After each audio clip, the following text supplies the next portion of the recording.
मेरे हौसले हैं इतने बुलंद, खुद से ये मेरी कैसी है जन। मेरे हौसले हैं इतने बुलंद, खुद से ये मेरी कैसी है जन।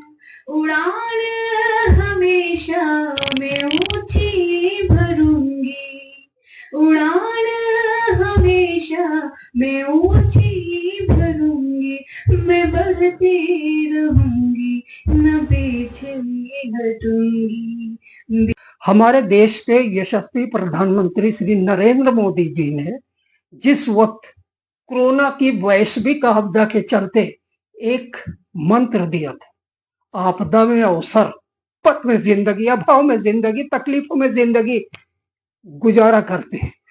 उनमें से कुछ महिलाओं ने यह कर दिखाया कि किस तरह उन्होंने सामाजिक बंदिशों में जीती हुई अपनी जिंदगी, अभाव में गुजरता हुआ अपना वक्त और तकलीफों में गुजरता हुआ उनका परिवार, इस दुर्गम परिस्थितियों को, इन आपदा को उन्होंने अवसर में बदला। इसके बाद फिर मुड़कर उन्होंने नहीं देखा और फिर उनका वो सफर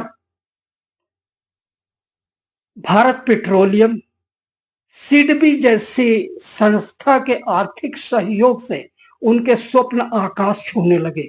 और एक दिन ऐसा आया कि जब उस मंच पर वो फर्श से चलकर अर्श तक अपना मुकाम पूरा करके पुरस्कृत होने के लिए खड़ी हुई, तो खान देखिए, एक ऐसी प्रेरणादायक रिपोर्ट जो जाने कितने सपनों को भविष्य में ऊंची उड़ान देने वाली है। जब वाइब्रेशंस होते हैं, कोइंसिडेंस होता है।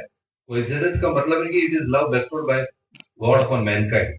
तो यहाँ पे उपस्थित है ये संजोग कि आज हम इस तरह पे ये कुर्सी पे यही मैडम बैठेंगे, आज हम लोग यहाँ पे उपस्थित हैं, ये सब डिसाइडेड है। तो मैं चाहता था कि उनकी बातें आप समझे और इस बात को, उसका फायदा उठाए।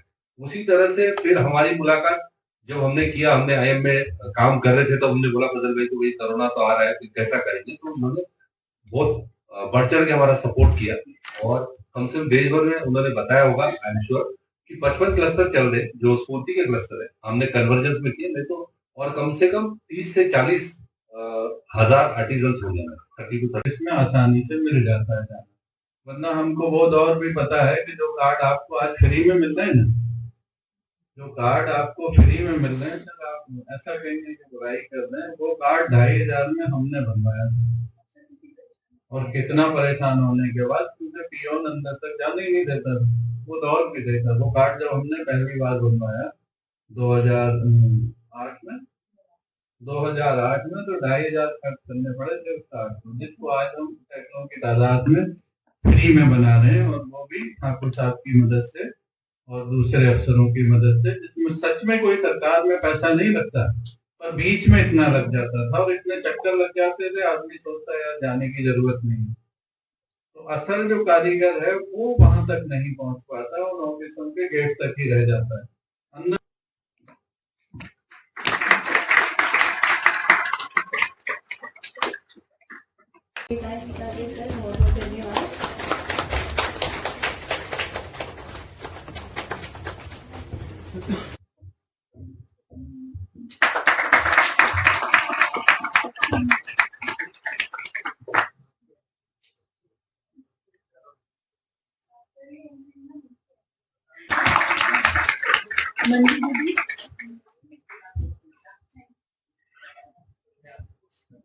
आज मंच पे इतनी लखपति दीदी है, आने वाले टाइम में आप कर रही होंगे।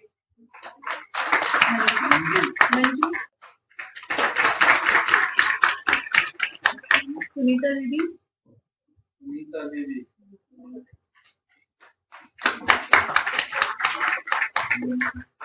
ये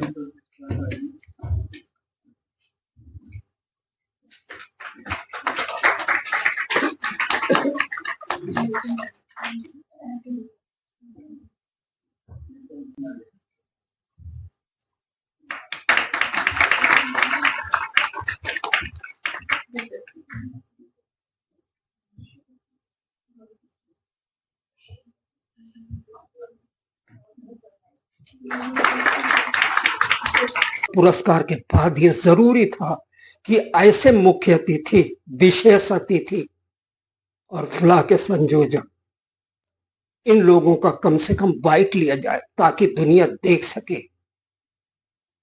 कि फर्श से अर्श तक पहुंचने वाले जो ख्वाब देखते हैं, उन ख्वाबों को अमली जमा पहनाने में सरकार की कितनी कंपनियां और कितनी शख्सियतें कितनी कसीर मेहनत करती हैं, कितना शदीद मेहनत करती हैं, तब जाके ये सपने हौसलों का उड़ान हासिल करते हैं। Sir, only one question.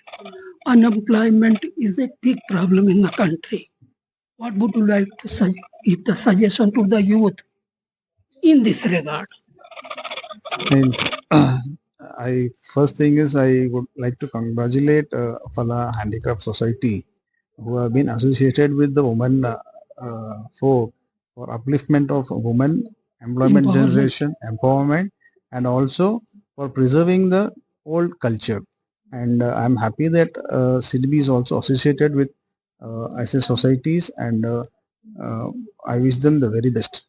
Very इधर ये जो एक नई चीज मैंने समझी है, महिलाएं घर के बैकबोन होती हैं, समस्याओं को सबसे ज्यादा भार भी उन्हीं के ऊपर है। और मैंने देखा कि इस क्लस्टर जो खड़ा करते हैं आपके सहयोग से, ये फला जैसी संस्थाएं, बहुत बड़ा योगदान होता है, क्योंकि आर्थिक सपोर्ट के बगैर कोई भी किसी भी किस्म के सपनों में कोई रंग नहीं भरा जा सकता। क्या संदेश देंगे उन लोगों को जो इनसे प्रेरित होकर आना चाहे? देखिए, आपकी बात पे सबसे पहले तो मैं ये कहना चाहता हूँ, आपने महिलाओं की बात की। हमारा ऐसा मानना है और हमारे जो बड़े बुजुर्ग भी कहते थे, हमारे घरों में जो संस्कार हमें मिले हुए हैं कि किसी एक महिला को शिक्षित करने का तात्पर्य ये नहीं होता कि वो अपने परिवार को शिक्षित कर रहे हो, आप अपने घर में बेटे को शिक्षित कर रहे हो, बल्कि 2 परिवारों को आप शिक्षित कर रहे हैं। तो जो फला हैंडीक्राफ्ट सोसाइटी है उसको बहुत बहुत बधाई देता हूँ कि उन्होंने ये जो कार्यक्रम आज का आयोजित किया गया है, लखपति दीदियों को जो सम्मानित किया गया है, जिन लोगों को पहले से सम्मानित किया जा चुका था, स्वावलंबियों को हमारे सिडबी की तरफ से, उन 2 लोगों को दोबारा से अपनी ओर से वो जो है सम्मानित कर रहे हैं। और सबसे बड़ी बात ये है कि फला हैंडीक्राफ्ट सोसाइटी को जो एक मैनेजमेंट फीस मिलती है, उस फीस में से अपना जो हिस्सा है वो काट करके वो इनको सम्मानित कर रहे हैं। तो इसमें अपने आप में एक बहुत बड़ी बात है कि फला हैंडीक्राफ्ट सोसाइटी इस तरह के कार्य कर रही है। महिलाओं के लिए चैलेंजिंग है, बहुत ज्यादा चुनौतियां हैं। जब वो अपने समाज में जो उन घरों से बाहर निकलना उनके लिए बहुत बड़ी चुनौतियां हैं, लेकिन जब वो घर से बाहर निकलती हैं तो आज आपने देखा कि किस तरह से महिला अपने विचारों को रख रही थी सामने खड़ी होकर के, तो उनमें एक आत्मबल आता है, एक उनमें एक जो है स्वावलंबी होने का एक जज्बा जो है जाग जाता है, और धीरे धीरे करके वो स्वावलंबनी बन जाती हैं और अपने न केवल अपने परिवार का भरण पोषण कर पाती हैं बल्कि समाज के जो है दूसरे लोगों को भी जागरूक करती हैं, और जागरूक करने के साथ साथ में उनको भी स्वावलंबी बनाने में मदद करती हैं।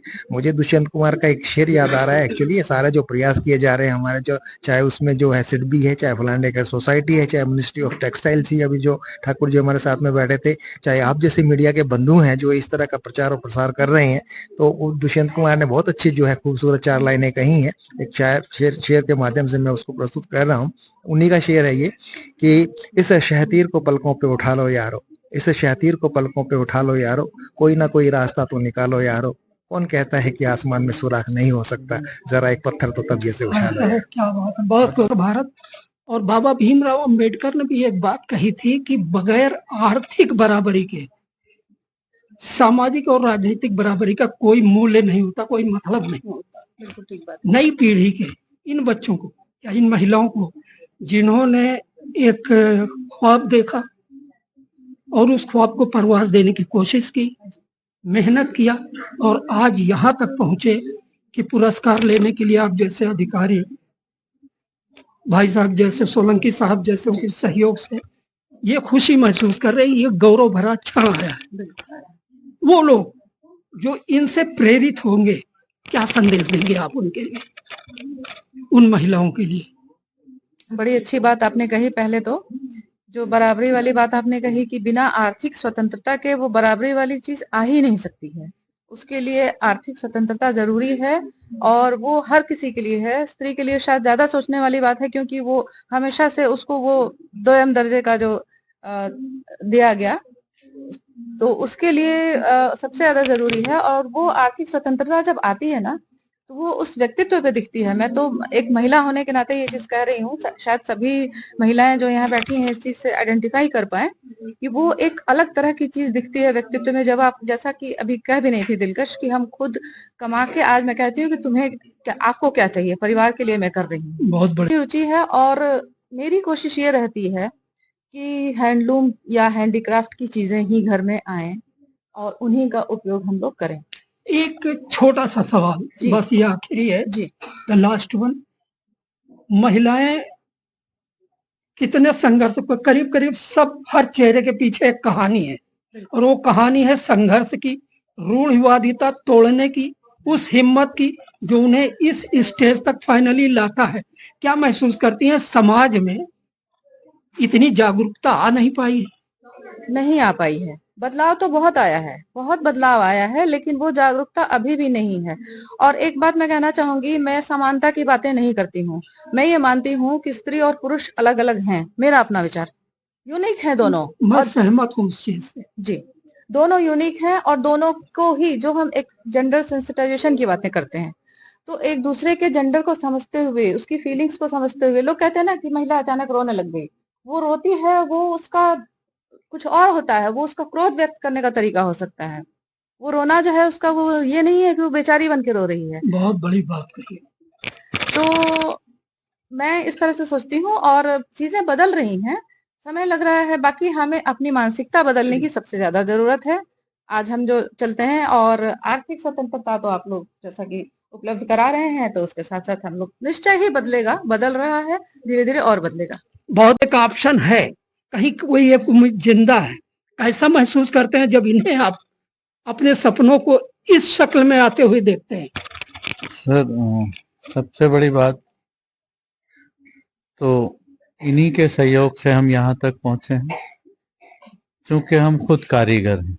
और कल हम वहाँ बैठे थे, आज हम यहाँ बैठे हैं। और जब इस भीड़ में से कोई चेहरा निकल के, जैसे परसों मैं दिल्ली हाट गया, तो पीछे सोलम्बन मेला और हमने डीसीएस से जो मिल के लगाया था, 350 दुकानें थी जो पूरे भारत वर्ष से आई हुई थी। तो दिल्ली हाट में जब गया तो वहाँ सारी लखपति दीदियों का सर इस वक्त वो लगा हुआ है बाजार। उसमें से बहुत सारी दीदियों ने आके नमस्ते किया। तो आपको मानो जैसे दुनिया में सब कुछ मिल गया। एक इंसान को क्या चाहिए? एक इंसान को मतलब दौलत बहुत कुछ नहीं है बहुत कुछ है, पर सब कुछ नहीं है। सब कुछ वो मिलता है जब आपको पीछे से कोई कहने वाला हो कि नमस्ते सर, मुझे ये फायदा हुआ। इनमें से जब चेहरे निकल के आते हैं, वो दिखते हैं हमको कि कुछ काम कर रहे हैं, तो हमको लगता है हमारा जो योगदान था वो सफल हुआ। इन सब के लिए एक ही शेर काफी है कि कोई तन्हा मुसाफिर कारवां बन जाता है जिस दिन, उसी दिन मुश्किलों के हौसले भी टूट जाते हैं। बहुत बहुत शुक्रिया। जय हिंद।